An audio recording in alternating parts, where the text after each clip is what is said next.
और एमएलसी चुनाव को लेकर सीएम नीतीश के बयान पर नेता प्रतिपक्ष तेजस्वी यादव ने तंज कसा और कहा कि नीतीश कुमार का अपनी पार्टी पर कोई कंट्रोल नहीं है।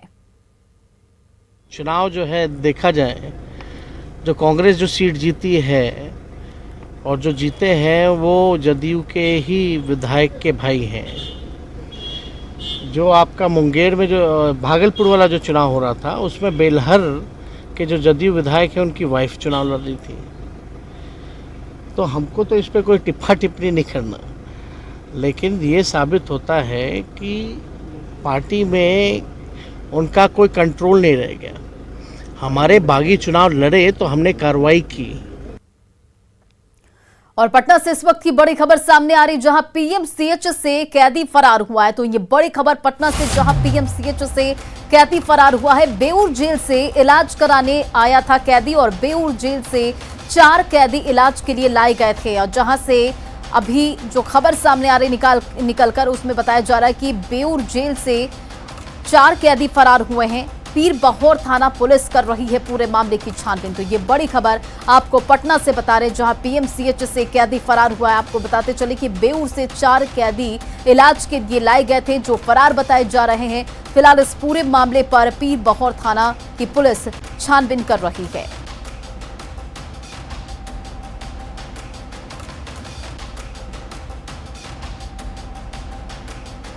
तो देखिए पटना से इस वक्त की बड़ी खबर सामने आ रही है, जहां पीएमसीएच से कैदी फरार हुआ है।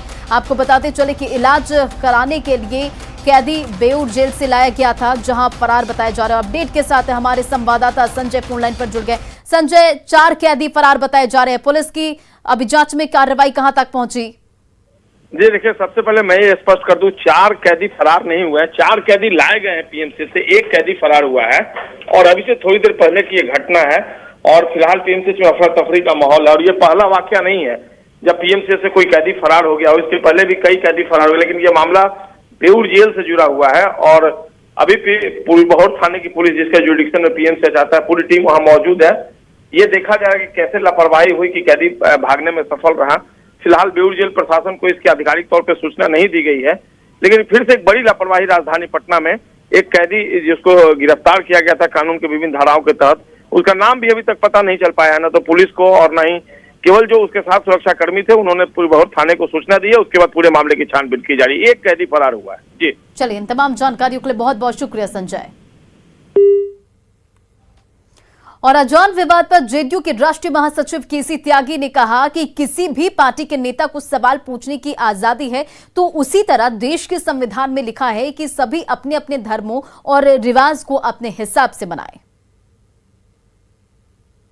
किसी भी नेता को स्वतंत्रता की आज़ादी है अपने अपने तरीके से सवाल उठाने की, लेकिन समूचा देश और सारी पॉलिटिकल पार्टी संवैधानिक सिस्टम के साथ बंधी हुई है। और भारत के संविधान का जो प्रेम्बल है, मैं पढ़ता हूँ, वो कहता है liberty of thought, expression, belief, faith and worship. सबको अपने अपने विश्वासों को, अपनी अपनी पूजा के और अपने अपने धर्मों को स्वतंत्र तरीके से मनाने की आज़ादी है। खगड़िया बेगूसराय से नवनिर्वाचित एमएलसी राजीव कुमार जीत के बाद पूरे परिवार के साथ दंडवत प्रणाम करते हुए परबत्ता दुर्गा मंदिर पहुंचे। नवनिर्वाचित एमएलसी ने मंदिर में पूजा अर्चना की और इस दौरान उनके कार्यकर्ता भी मौजूद रहे। राजीव कुमार ने अपनी जीत में मां का आशीर्वाद बताया। आपको बताते चले कि राजीव कुमार परबत्ता के जेडीयू विधायक डॉक्टर संजीव कुमार के भाई हैं।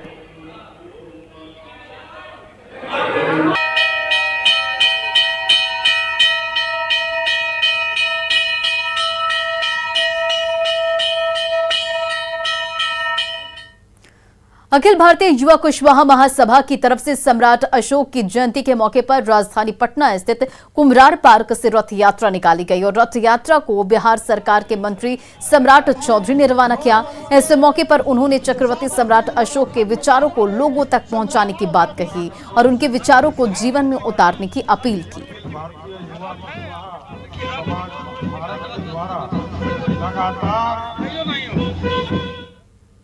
मधेपुरा के रामपट्टी मुसलमान टोला में आज दोपहर आग लग गई और अचानक लगी आग से 10 घर जलकर राख हो गए। तस्वीरें आपके सामने। लाखों की संपत्ति के साथ साथ 2 बीघे में लगी गेहूं की फसल भी जलकर राख हो गई। घटना के बारे में बताया जा रहा है कि दोपहर में रामपट्टी के मुसलमान टोला निवासी बुलो मियां के घर सबसे पहले आग लगी।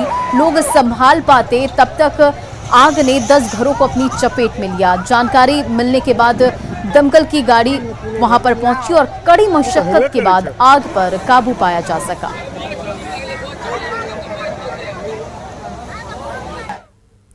और इधर किशनगंज के डुमरिया मोहल्ला निवासी धीरज कुमार झा ने अपने ही अपहरण की साजिश रची थी, जिसका खुलासा किशनगंज पुलिस ने कर लिया है। दरअसल धीरज अपनी गलत आदतों की वजह से काफी कर्ज ले चुका था और जिसे नहीं चुकाने पर कर्जदाता उन पर दबाव बना रहे थे, जिससे बचने के लिए उसने ये साजिश रची।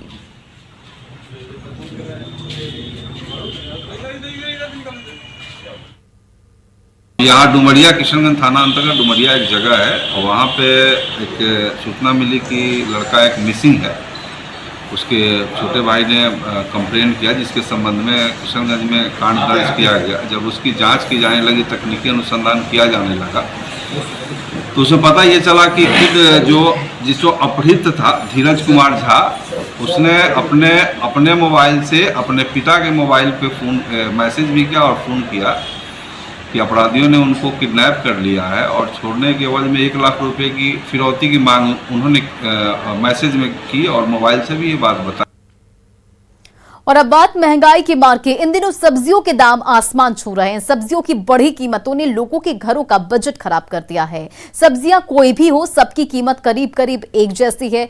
सब्जियां 60 से 80 के रेंज में बिक रही है। नींबू को 15 रुपए प्रति पीस के हिसाब से बिक रहा है।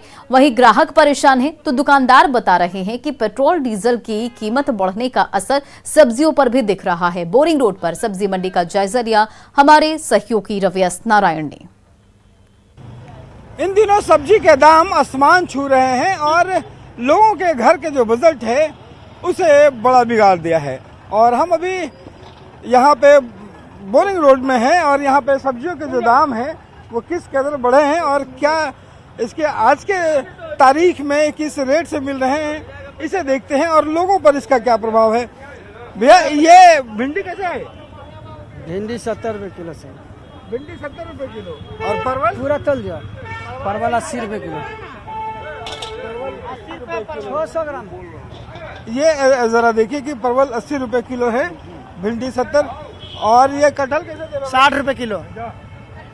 और नींबू सुनते हैं आजकल बड़ा महंगा हो गया। नींबू का आमदनी नहीं है, ऊपर से फसल खराब हो गया है। अमरदास में नींबू 20 रुपये जोड़ा बिक रहा है। बड़ा नींबू, छोटा नींबू 15। इतना महंगा क्यों हो गया? बोले फसल खराब हो गया नींबू का, और ऊपर से ट्रांसपोर्ट महंगा है, पेट्रोल डीजल महंगा हो गया। तो ट्रांसपोर्ट महंगा होगा तो अप्रूपीय है कि कच्चा सामान के दाम बढ़ेगा।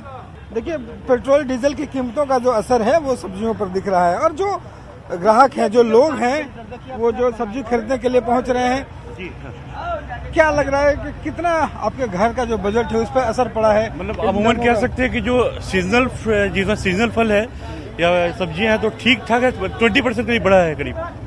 जो अमूमन 30 से 40 के रेंज में आ जाता था, आज वो रफली 50 to 80 रुपीज़ के रेंज में है।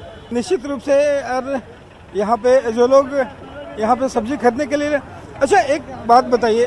हेलो मैम, सब्जियाँ जिस कदर महंगी हुई हैं, लगता है कि घर के बजट पर ज्यादा असर डाल रहा है? बिल्कुल डाल रहा है असर। हम लोग तो वैसे भी स्टूडेंट है, बहुत ज्यादा सफर करना पड़ता है। आप लोगों को ज्यादा मुश्किल हो गई है? हाँ, बहुत ज्यादा।